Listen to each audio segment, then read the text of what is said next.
বিসমিল্লাহি রহমানির রহিম। আল্লাহর নামে শুরু করছি। বেসিক্যালি আমি দেখাচ্ছি যে গার্মেন্টস স্টোরগুলো কেমন হয়। যেমন গার্মেন্টস স্টোরে কিছু ফাইল থাকে, এমন ফাইলগুলোতে বিভিন্ন লাইনের লোক এসে রিকুইজিশন দেয়। দেন রিকুইজিশন দিয়ে এখান থেকে এম শিট থাকে। এই এম শিটগুলো থেকে বিভিন্ন মেজারমেন্ট, বিভিন্ন সাইজ, বিভিন্ন সুতা কীভাবে লাগাতে হবে এসব ধারণা পাওয়া যায়। এই ধারণার পরিপ্রেক্ষিতে তারা একটা রিকুইজিশন লেখে। এটা লেখার পরে ওই প্রেক্ষিতে স্টোর কর্তৃপক্ষ ওনাদেরকে বিভিন্ন প্রকার মালামাল দিয়ে থাকে। আর স্টোর কর্তৃপক্ষ বিভিন্ন চালান নিয়ে আসে, এগুলো শিটে রাখে। আর বিভিন্ন মেল চেক করার জন্য সাথেই কম্পিউটার থাকে, কম্পিউটারের মাধ্যমে মেলগুলো দেখানো হয়।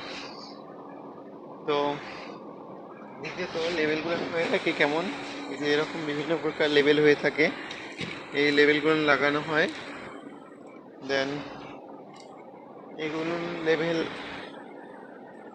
আর সুতা থাকে, এগুলোর বক্সের মধ্যে সুতা থাকে, বিভিন্ন সুতা আসে, জিপারে থাকে এগুলোর মধ্যে। দেন ফাইনালি জিপার, বাটন, লেভেল, এরকম লেভেল হয়ে থাকে।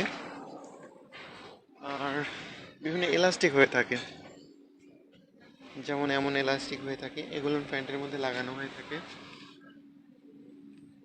এই তো মোটামুটি গার্মেন্টস স্টোরের ধারণা।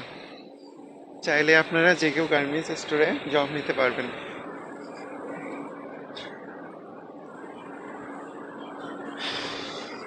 সংক্ষিপ্ত ধারণা দিয়ে আমার ছোট্ট একটা ভিডিও ফার্স্ট আপলোড করলাম। আশা করি সবাই লাইক কমেন্ট করবেন।